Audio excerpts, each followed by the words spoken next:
International Peace Conference in Vienna. How can the international peace movement regain importance? By Professor Klaus Moegling. Analysis. Although concerns about the escalation of the war in Ukraine are growing in many countries, both among these in power and among the population, the international peace movement, which would actually be needed in full strength at the moment, is still living under shadowy existence.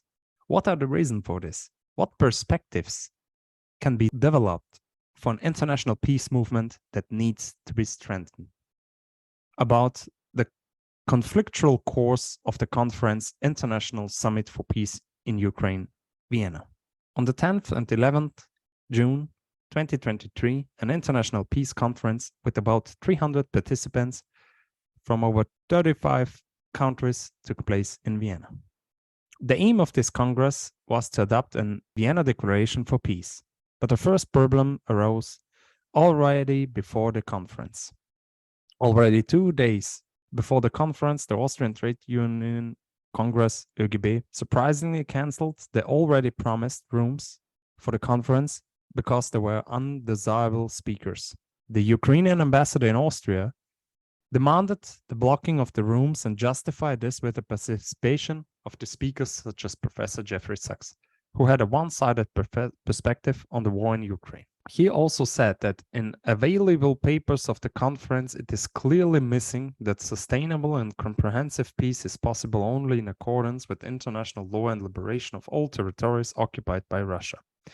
Then even the Concordia Presse Club cancelled the press briefing event with the justification that it was about the people announced at this conference and where else they appeared, namely after the February 24th, 2022 in Kremlin propaganda media calling for mass murders of Ukrainian civilians.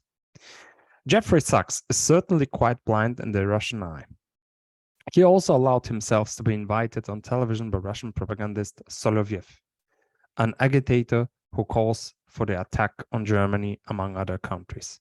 Sachs is certainly to be blamed for that, but he can knowledgeably document the history of the Ukraine war from the US critical perspective. However, his one-sidedness should not be used by the Ukrainian ambassador or the trade unions as an argument to block such an international peace conference. The trade unions, ÖGB, in particular, are to be reproached for buckling under political pressure. They could have sent trade unionists to the Congress and argued critically against the one-sidedness of Sachs. There will be certainly have been opportunities for union representatives to speak. Therefore, it can be stated that in a society with a clear claim to democracy, an attempt was made to prevent a substantive discussion of the war in Ukraine in an undemocratic manner due to, among other things, the advance of the Ukrainian ambassador. However, the organizers, including the International Peace Bureau, IPB, the Women's International League for Peace and Freedom, WILF, Code Pink, and the Austrian Action Alliance for Peace, Active Neutrality and Non-Violence, APFANG, managed to find new rooms at short term so that the event could still take place. After a sold-out opening concert on Friday evening, moderated by Gerhard Kofler on the 180th birthday of Nobel Prize laureate Bertha von Suttner, Lay Down Your Arms, with, among others, the first Austrian Women's Orchestra, numerous peace policy lectures and greetings, as well as 2 phases with workshop groups, then took place over the weekend. At the end of the conference, a finished declaration of the authors was presented to the plenum, whereby comments in the plenum or a discussion were not welcome here. Rainer Braun, only a declaration of the organizers. The final document was then also presented simply as the declaration of the organizers. However, it would have been better to present the document for discussion in all workshop groups on Sunday morning, to discuss it again in the plenum, and then to revise it again editorially. This would have been more democratic, since the whole Congress would have actually participated. Then the declaration would possibly have turned out differently. So here the question of power structures in the peace movement and related narrowing of discussion channels arises. About the contents of the peace conference. During the conference, the organizers managed to present representatives of the peace movement and politics from many countries via video or live. And particularly, in particular, important statements were made by speakers, some of whom lived in exile and came from countries directly affected by the war in Ukraine. For example, Karyana Radchenko, Ukraine, Partnership for Advancing Innovative Sustainability. Nothing can justify weapons against civilians. Nothing can justify this invasion. Oleg Bodrov from Russia. There were 32 nuclear units around the Baltic region. We cannot be enemies. Nina Potarska, Vilp. Peace is not when shooting has ended. Ukrainians ask for guarantees for ceasefire. Yuri Zelenshenko from Ukraine, also from Ukraine, from the Ukraine pacifist movement. Peace work. Turn enemies into friends. War is killing, war is criminal. Olga Karach from Belarus, from our house. Women often hear when they are trying to talk about their problems, we have no time for women's problems, for climate change problems, because we have war. But the main tenor of the meeting, especially in the plenary contributions, was to criticize the West and its culpability in causing the war in Ukraine. Again, some examples. Professor Jeffrey Sachs. The war should weaken Russia. US don't think about Ukraine, but also about weakening Russia. The United States stopped negotiations. Professor Noam Chomsky. For better negotiation positions, continuing slaughter and destructions, as well as Professor Norado Hanoi. Peace has come when the West wants it. Also in other speeches, by the International Peace Bureau organizer Rainer Braun, or by Alain Roux, National Secretary of Movement de la Paix, France, mainly the West, and particularly the United States, NATO, and EU, were held responsible for the war in Ukraine. The final declaration, drafted by the organizers themselves, unfortunately not discussed in plenary, limited its criticism of the Russian attack on Ukraine to the short sentence, "We condemn Russia's illegal invasion of Ukraine." However, the demand for the withdrawal of Russian troops, the cessation of Russian airstrikes, was missing. Here, an opening to other political positions would have been better, if one had wanted to dispel the suspicion of political one-sidedness that had been previously been expressed in the media. Perspectives for the international peace movement. What can now be concluded from the course and contents of this international conference with regard to the perspectives of the international peace movement? The main opponents are still NATO and the US, as well as the EU. For example, the main actor of the main actors of the so-called West. The brutal imperialism of Russia is ignored in most of the speeches. Only a few participants pointed out that the current Russian government and its associated institutions are an authoritarian regime that repressively eliminates its opposition internally and acts in an imperialist, aggressive manner externally. The criticism of the wars of the US, which are contrary to the international law, such as the Vietnam or the Second Iraq War, is understandably unjustified. But in this case, the Russian Federation invaded its neighboring state with the aim of destroying Ukraine's statehood. This has been done by the Russian military, as well as, among others, the private army of the Wagner Group, with incredible brutality against the Ukrainian civilian population.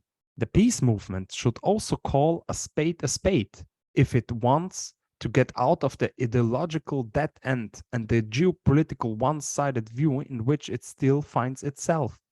This does not mean, not to be misunderstood, keep quiet about Western economic and geopolitical interests. The profits of the military-industrial complex, the cultivation of huge Ukraine agricultural areas by US corporations, mineral resources, and many others, already discovered gas deposits, and other mineral resources in southern and eastern Ukraine, such as lithium, graphite, and cobalt, and various rare earths, backowning profits in the event of economic reconstructions, and a strategy of geopolitical competition certainly play a role in the US government's disinterest to date in serious ceasefire negotiations between the Ukrainian and the Russian government, as well as Western interventions in the peace negotiation in the spring of 2022. Only an Ukrainian victory would benefit its economic and political interests. This must also be criticized, analyzed, and clearly addressed. So, it should be true for the peace movement. Don't leave the one, but do the other as well. The Western interests and the rejection of diplomatic negotiation results on the one hand, and on the other hand, the condemnation of the Russian aggression as illegal under international law, combined with the demand to withdraw the Russian military from the Ukrainian territory, would have been adequately addressed by the peace movement.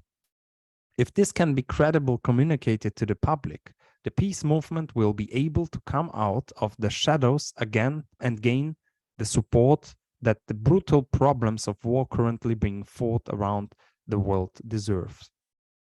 This assessment will not please some ideological hardliners who think, out of old affinity, that the Russian government and Putin are to be supported in the current situation, and that is mainly the US imperialist proxy war.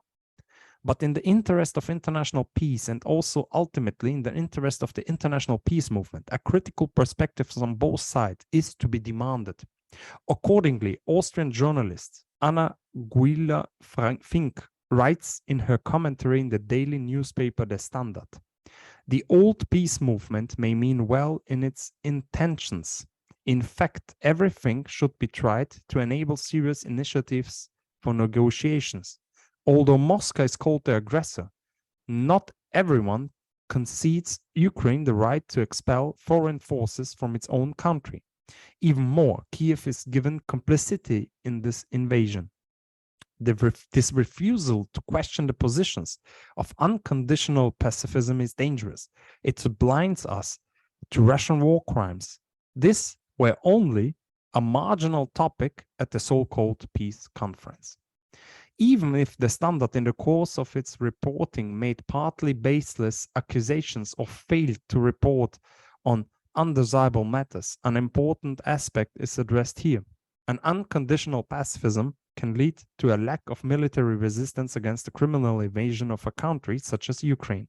In this case, such pacifism is convenient and good for one's conscience, but it ultimately does little to help the country under attack. Even the National Socialists could not have been stopped by change of songs, sit-in blockades, or prayers, an example by civil society resistance. The same is true in the case of the Russian attack in Ukraine. Up to a certain point, arms delivered to Ukraine were unfortunately necessary for self-defense. The broken promises to the Russian side, as well as the economic, political, and geostrategic interests of the West, would have been a reason for further and intensified negotiations. However, they cannot be considered as a reason for the brutal attack on the Ukrainian neighboring state. How condemnable it is that now the whole world will continue to rearm, buy weapons, and modernize nuclear weapons armament corporations will make huge profits, and the financing of what is absolutely necessary will fall short. The elimination of world hunger and global injustice, the fight against the beginning climate catastrophe, and the end of the worldwide conflicts fought with armed forces. The goal of negotiations must now be that the Russian military withdraws as far as possible towards their own state border. Both states must cease hostilities. An internationally protected demilitarized zone must be established on Russian eastern border with Ukraine, and the status of Crimea and other Russian-occupied territories must be negotiated. These should be central demands of the international peace movement. Until then, however, Ukraine must be supported in its self-defense against an overpowering aggressor, but without supplying weapons that could escalate the war even further and cause it to get completely out of control. Excluded from this should be deliveries of fighter jets and long-range missiles, as this would make attacks on Russian occupied and internal Russian territory possible and probable. Then the point of no return is reached and the escalation dynamics can no longer be controlled. Inevitably, voices will then become even louder to deploy NATO soldiers on a larger scale as well. Here it becomes clear how important it will be if we had a growing peace movement in society that can perceive the problem in a differentiated and multi-perspective way and put more and more pressure on the ruling politicians to abandon the disastrous bellicistic course of escalation. Ceasefire negotiations should be started as early as possible and should also be carried out through international pressure and the mediation of the international organizations responsible for this, United Nations and the OSCE. How important is the international peace movement? The problem is that Ukraine was attacked. It was not the Americans who crossed the Russian border, but the Russian Federation that crossed the Ukrainian border. The Russian Federation has appropriated 4 Ukrainian regions in violation of the international law and incorporated them into its territory. During the invasion and occupation, the Russian Federation has committed numerous crimes against humanity. All this must not be suppressed and one-sidedly take the side of the aggressors or relativize this breakout from the post-World War II attempt at a right-based world order, knowing the history of brutal US incursions and their disregard for the international legal order in the past. But if organized parts of the peace movement do this unilaterally and try to occupy the decisive positions of power there, then the future possible participants in peace actions will be driven away, who want to cooperate and from their own critical picture. Also, the peace movement will not be taken seriously by the public and will continue to be fought in the media. For the peace movement, the way out of the impasse is through precise and staged demands for a peace process that is precisely oriented to international law and particularly the UN Charter. Anything else, in my view, is counterproductive and not in the interests of the Ukrainian civil society under attack and the parts of the world that have suffered the greatest disadvantage from this war. The Federal Republic of Germany. Germany and its traffic light government are a major international actor that has a significant influence on EU decisions and also on processes in international context. Therefore, the priority addressee of the German peace movement would first have to be the German government. Other national peace movements would also have to exert pressure on their governments. The international peace movement would have to turn primarily to the UN, the OSCE, and the EU. The civil society movement against the Vietnam War and also the mass protesters against missile deployment in Europe had great success and could, with limitations, be models for such a movement. The question of how the international peace movement can escape the impasse is not a predominantly theoretical or abstract question, but one that touches on the existential interests of all of us. The current escalating dynamics of the war in Ukraine shows how important it will be to have a civil society counterpart to the politicians fanning the flames of this escalation. But all this only makes sense and is only effective if the peace movement grows in numbers again. But this will only be the case with an independent peace movement that criticizes every abuse of power.